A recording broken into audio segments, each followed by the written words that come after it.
Hello and welcome. You're watching Cricbuzz Live. I'm Gaurav Kapur. With me, Dinesh Karthik and Rohan Gavaskar. Boys, say hello. Namaskar. Very nice. I like it. Very nice. India playing Namibia in New Delhi. India was put into bat by the Namibian captain and have reached a score of 209. They will think, though, even though it's a 200-plus score, India will feel that they have underperformed in the back 10 because at the halfway mark, they were 120 for 2 and they've wrapped at 209 for 9. So is it fair? Is it a fair summation, Mr. Karthik, that India has underperformed in the back 10? Yeah, I got to go with what you just said. I think it's very fair. Considering this game, they did the first half better. Second half was not great. I think the previous game, it went the other way around. So they definitely are way better than this. But I must say, Namibia executed the Yorkers beautifully. They didn't bowl express pace, but constantly hit the block hole very nicely. Which also tell you, Yorker is one of the few balls, irrespective of the pace. If you can get it right, yeah, it's a tough ball to hit. I have to say, like, in the last 4 overs, so I'm on the Cricbuzz app, which has the overs tab, which absolutely love. It's fantastic. Have you got it with the ads or without the ads? Premium app? Bro, I'm a simple guy, but, you know, it is. I unlocked it. Premium app. Do it. It's worth it. Trust me. 10% for me. 6. And 10 for me for bringing it up. Bringing it up. Well done. 5 and 5 se bhi chala lenge hum. 6, 9, 7, 3. So that's 10, 19, 25 runs in the last 4. So basically a run a ball, effectively, in the last 4. Any team will take that against India. Any team will take that against any other team. Yeah. If you're going to run a ball in the last 4, as a fielding unit, as a bowling unit, that's a magnificent job. Because your mindset at that point is also one of, let's not concede any boundaries. Your fielders in the circle at not even trying to save one. They're on the boundary line trying to save, the hard hits. Your fielders, obviously, on the fence are there to sort of, your quicker fielders, your better fielders are not in the circle, but on the fence trying to save the boundaries because they're quicker. So if you're going at a runner ball where you're not trying to save that single, you've done a magnificent job. Want to talk about magnificent job? I mean, there's a recency bias. We're talking about the end, and the reason why we're talking about India slowing down in the end, because anything would be slowing down compared to the start that India had today. 86-run power play. It's an 86-run power play on the back of an Ishan Kishan masterclass. And it's not just a hitting masterclass, it's a batting masterclass. True, I think he's shown that for a few games now after his comeback. But for me, it's what he did in the invisible days when he wasn't part of international cricket that is quite astounding. 61 of 24 at an exceedingly healthy strike rate. That's a great effort. But the beauty about him is he's doing it consistently now. Yeah. We haven't unearthed another gem. It's unfair to say unearthed. He's been around for some time, but he genuinely has rediscovered himself in terms of how to dominate international cricket, because in domestic cricket he was very good across formats. In Ranji Trophy he did well. Syed Mushtaq Ali absolutely set it alight and taken the team to victory for the first time, Jharkhand, and that confidence is just showing. The leader in him is obviously really blossomed, and that's helping him as a batter as well now. He's come in with not much to lose in the World Cup. I don't think he would have expected to be there considering how they were shaping up. Got the opportunity, but he's made sure the selectors have made the right decision because, boy, he's absolutely smacking it. And the thing is that he's going to be opening the batting with Abhishek when Abhishek is well, and they did that in one game. The difference is Abhishek goes from ball 1, as we know, and gets going. Look at Ishan, though, today, right? Ishan, he's ended at that, but he's sussed it out first, right? Yeah. He's got a different approach here. There's the 1 boundary on the 6th ball, then, 2 in the next 6, and then the unleashing happens. Well, I think it's one of those where, as a cricketer, he's saying, okay, listen, I'm going to give Namibia the respect that it's playing in a World Cup. Yeah. So I'm going to give the bowlers a little bit of respect initially. I'm not going to try and smash it from ball 1. I'm going to see what they're trying to do. And then I'm going to trust my instincts. I'm going to trust my ability that no matter who's bowling, I've got it in me to take them to the cleaners. Yeah. And that's exactly what he's done. He's given himself a chance. He's figured out the pitch, what kind of shots you can play on certain pitches. These are the shots I want to play at the Arun Jaitley Stadium against these bowlers, against this pace. And I think these will be the high percentage shots, and he's done just that.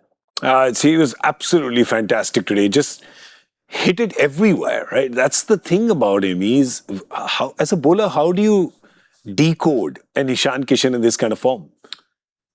First up, he doesn't have any obvious weakness. But what he does really well is hit back-to-back sixes. I've seen him one too many times. When he gets a six, almost always he backs it up with another boundary, either a 4 or a 6, which is a great skill to have.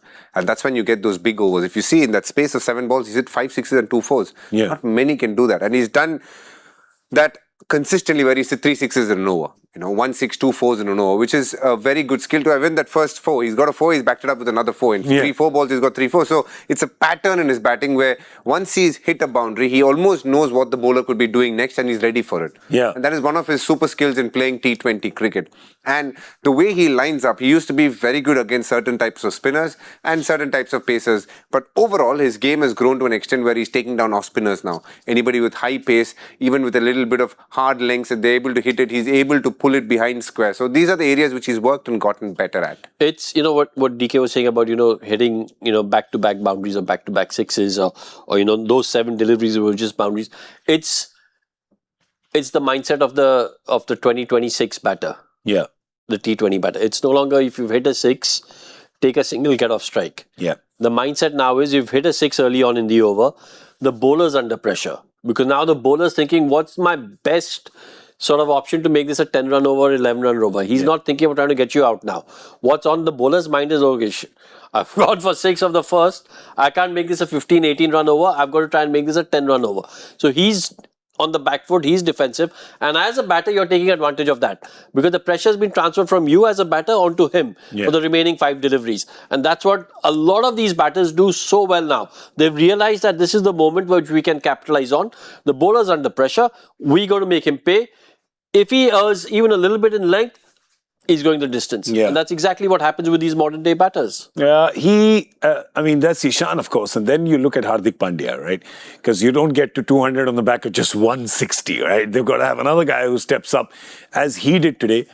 He, at one time, DK, looked like he was range hitting in the nets. That's how relaxed he looks when he's on song. Hardik for me is another case study in the sense he's gone back to domestic cricket and he's actually taken down spinners there, and that confidence he's come back. And if you observe his batting carefully in the last 2-3 years, his batting against pacers kind of went up, but his batting against spinners almost stagnated to a point where people felt you can bull spin to him. He's gone back to domestic cricket, and for Baroda played a couple of brilliant innings, one in Hyderabad, one in Rajkot. Outstanding innings where he dominated spin, and I think he got 100 of 60 balls in a Vijay Hazare match. From nowhere, he just took them to a pretty big score. So that confidence, he's come back into international cricket, and whether he's played New Zealand or whether he's playing them, you can see the confidence and aura coming through when he plays those big shots, almost stand and deliver. He has this obvious style quotient about him, which makes it look very nonchalant and, to the point where the bowler feels a bit subservient at times. But that's his personality trait almost that he comes across. But what he's done really well is the consistency with which he's taking down spinners. He was somebody who will be a little wary against spinners. When he started his career, he wasn't like that. He actually, if you remember, his first claim to fame was when he smacked Adam Zampa, 3 sixes on the bounce in Chennai. That's where people are like, oh, who's this new guy? Yeah. And then from there on, his batting against pacers obviously went through the roof. But against spin, not so much. But now I feel he's back to where he was almost started, which is even spinners are getting worried now. We look at the rest of the batting card and see who else. There was Shivam Dubey, who had a few sixes as well, as he usually does.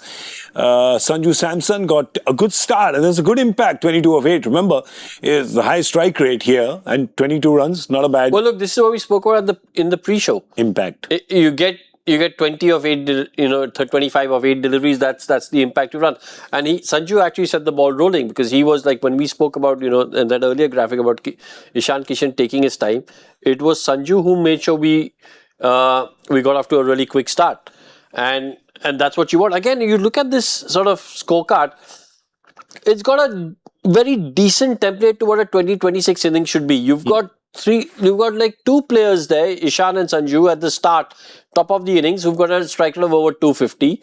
And then you've got a player down the order with with Hardik, who's nearly at 200, 185. Yeah. So that's a decent template you want. What you actually don't really want to see is something like Suryakumar Yadav, who's below 100.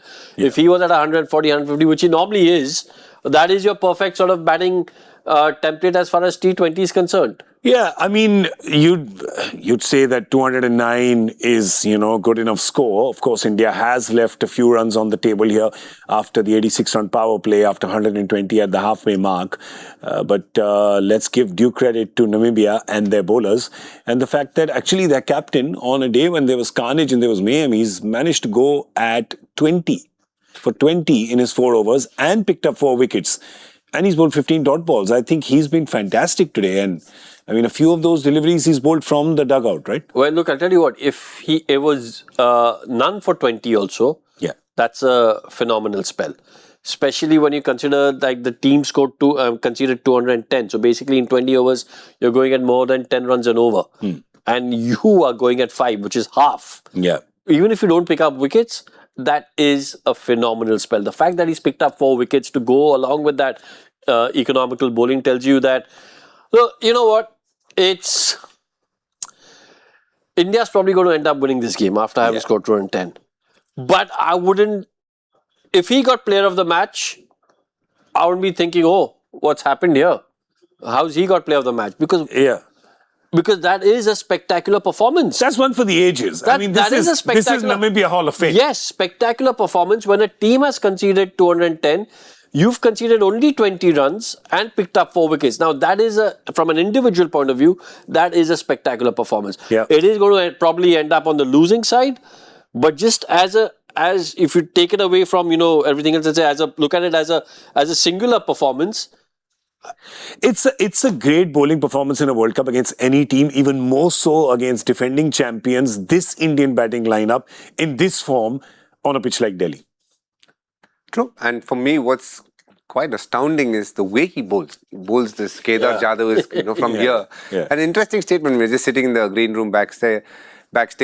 Zach said, I have a feeling there's going to be more of such bowlers. And I'm not at all surprised by that statement. I also believe there'll be a lot more bowlers. First of all, it's not very hard to do it. The tough part is not bowling it from there, but to execute consistently. But what he does is release one from here and release one from there. So 2 different release points.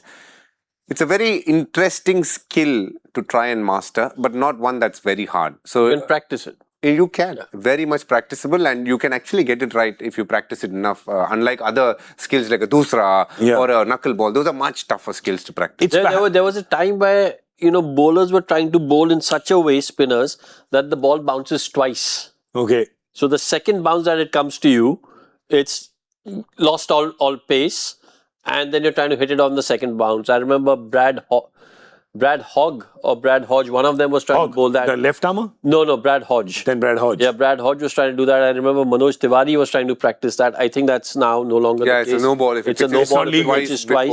Yeah. But I think that probably came about because of bowlers trying to do this. So, that again is a skill which you could practice. This also, you just get the nets, even if it's without a batter out there, you bowl it. You can't drop it below the shoulder. That's a no ball. Yeah. But people are just bowling above the shoulder. We saw Usman Tariq do it for Pakistan. Correct. And we're seeing Gerard Erasmus do it. So it's interesting because this perhaps is the biggest bowling innovation that we've seen with limited overs cricket. You've seen a lot of batting innovations, right? You've seen the ramp and you've seen switch hits and you've seen all of these happen. You can list 5, 6 of them. Yeah. But in bowling, you've never seen an innovation like that. We saw one in Lasith Malinga when he came and he bowled same thing but with pace, right? And you didn't see too many bowlers take that up because it's tougher, I guess, for a pacer. But I guess for a slower bowler or for a spinner, this may be... So it's interesting. And if Zach is saying it, it's... Yeah, and look, I'd like to watch out for this. And also, the one real sort of factor about this is these are generally the bowlers are coming like this more round arm. Aren't your regular bowlers? Yeah. Your regular bowlers have still got the more orthodox action and they're coming in with different variations with their orthodox action.